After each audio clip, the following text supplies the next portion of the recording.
Okay, here we go again. The Democrats are going to shut down the government for like the fifth time. And so let's talk about it a little bit. This is going to be by Zero Hedge. This is actually by the pseudonymous Tyler Durden, who's actually a mainstream media reporter. He just doesn't want to identify himself for obvious reasons. They'd kick him out. Okay, here we go. So this is updated. This is actually of last night. This was updated last night at 9:57 Eastern time.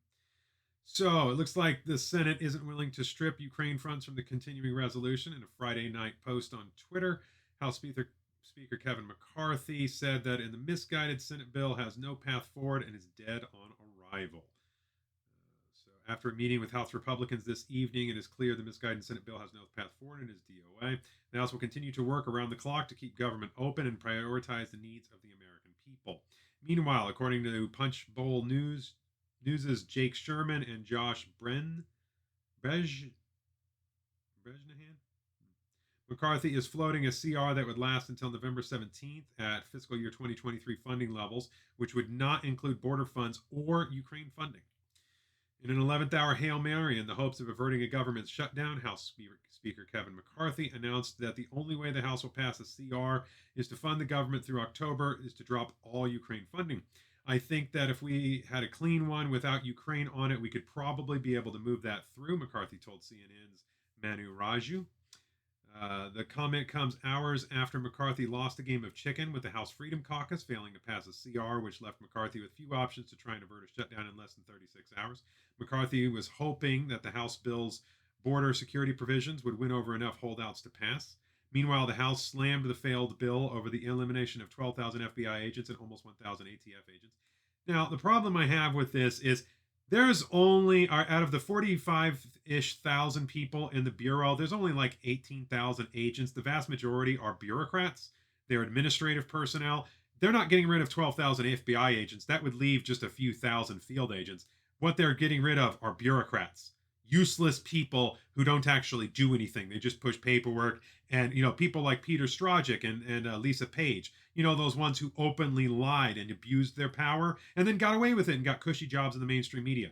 The 1,000 ATF agents, it's probably the same thing. BATF is considerably smaller than the FBI, but has a huge amount of administrative personnel. Like every agency in the over 400 plus alphabet soup agencies of the federal government, there are a tremendous amount of administrators that are useless. And they will preserve their jobs because they want their money. They're not going to go away. So this is a lie by the White House. And remember, this is a Democrat issue. This is only because the Democrats refuse to negotiate with the Republicans. The Republicans are the House controlling majority. So Democrats should be willing to negotiate with them.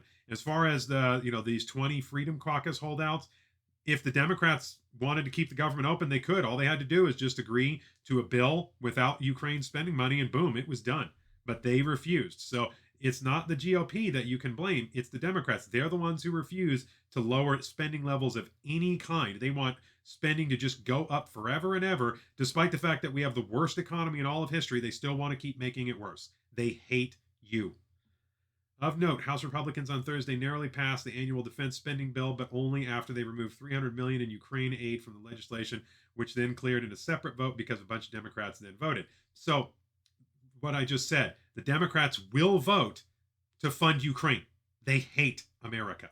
Speaker Kevin McCarthy, who failed twice last week to advance the bill to the floor, finally locked down enough Republican votes to pass the bill after the House stripped $300 million from the text. The separate bill carved out to allocate these funds for Kiev passed Thursday in a 311 to 117 blowout bipartisan vote. Republicans had won a close procedural vote earlier in the day to separate the Ukraine money from the Pentagon bill, a movement to flip a handful of GOP holdouts. Democrats framed the optics as Kremlin friendly, with House Armed Services ranking Democrat Adam Smith saying that, quote, the Russians are good at propaganda. It will be played as America backing off its commitment to Ukraine, end quote.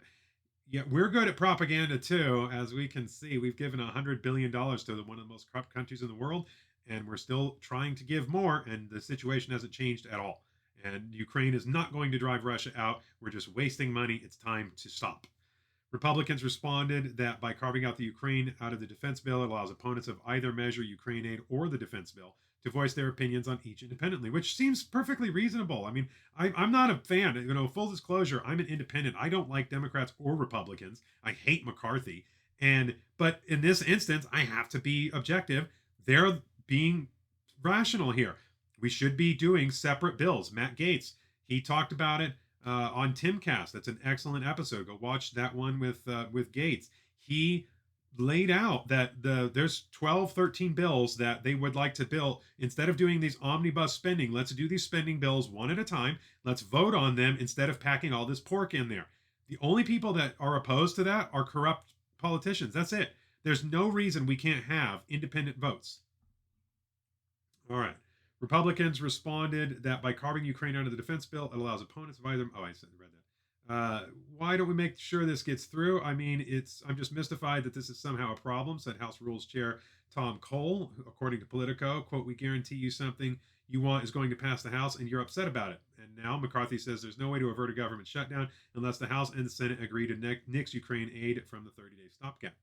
Fire and brimstone. On Friday, White House top economic advisor Lael Brainard said that a shutdown would pose an unnecessary risk to what he described as a resilient economy with moderating inflation. This is the worst economy in all of history. Inflation is still going up, even if it's at a slightly lower rate than it has been. I mean, it was 10% last year. Now it's like 6 or maybe even 4%, depending on what measure you want to use. Doesn't matter. Still going up. Inflation is cumulative. Steaks now cost $20 a pound.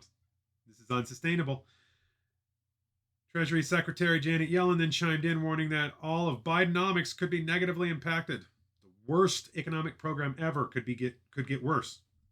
The failure of the House Democrats to act responsibly would hurt American families and cause economic headwinds that could undermine the progress. We're not making any progress. Things are getting worse. The only progress we're making is towards hell. Yellen said from the port of Savannah, Georgia, adding that, quote, a shutdown would impact many key government functions, from loans to farmers to small businesses to food and workplace safety inspections to Head Start programs for children, end quote. And it could get delayed major infrastructure improvements. Most of those things are just flat out lies. The key, anything that's deemed essential, which is like 70% of the government, will continue to go.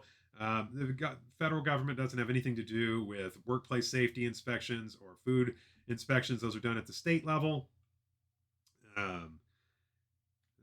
Goldman has predicted that a shutdown will last 2 to 3 weeks and that a quick reopening looks unlikely as political positions become more deeply entrenched. Instead, as political pressure to reopen the government builds, pay dates for active duty military, October 13th and November 1st, will become key dates to pay attention to. In addition, they think a shutdown could subtract 0.2 points from the Q4 GDP growth for each week that it lasts, adding the same to first quarter of 2024, assuming it's over by then. What's more, all data releases from federal agencies would be postponed until after the government reopens. Well, they just lie anyway, so who cares?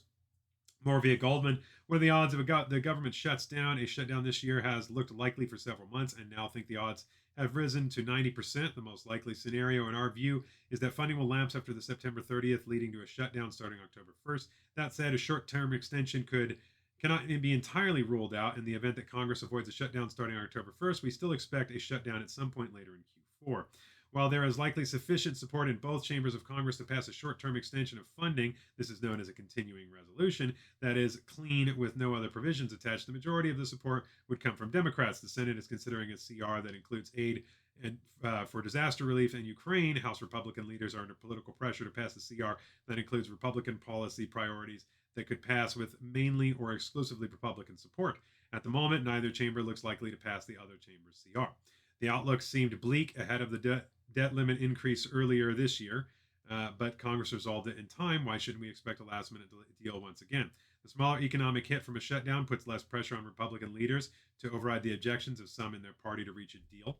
Ahead of the debt limit deadline earlier this year, the Republican leaders reached a deal over the objections of some in their party because of the potential hit to the economy from an impasse would have been unpredictable and severe, and even lawmakers most strongly opposed to a compromise agreed that the debt limit must be raised. By contrast, the economic hit from a shutdown would be smaller and more predictable, as there already have been 2 protracted shutdowns over the last decade. While most lawmakers on both sides of the aisle would prefer to avoid a shutdown, both sides appear more willing to take the chance that it occurs. Stay tuned. And it is 12 o'clock God's time. So it is 1 o'clock Eastern right now, meaning that we are 11 hours from a government shutdown. My prediction is we will have a short-term shutdown. I think the feckless GOP will cave. They will give the Democrats absolutely everything they want. The media will blame the GOP, even though this is clearly the Democrats' fault, because they're the ones that are radical and extreme and who demand keeps funding money, even though our economy is collapsing. It's the worst in history. They want to keep making it worse. Remember, Democrats hate you. You are the carbon they wish to remove, and the Republicans, they don't like you much more. They're just, they have to play the token opposition at this point in time, and then one day they'll go back to being the heel because we're ruled by a uniparty that's the same on both sides, owned by the same people. So that should be fun to watch. We'll see how it goes. Like I said, my prediction is a 1 to 2 week shutdown. The GOP caves, gets basically nothing, takes a moderate hit from this because they're terrible at messaging and can't stick to the fact that obviously it's the Democrats that are doing this for political gain. So there we go.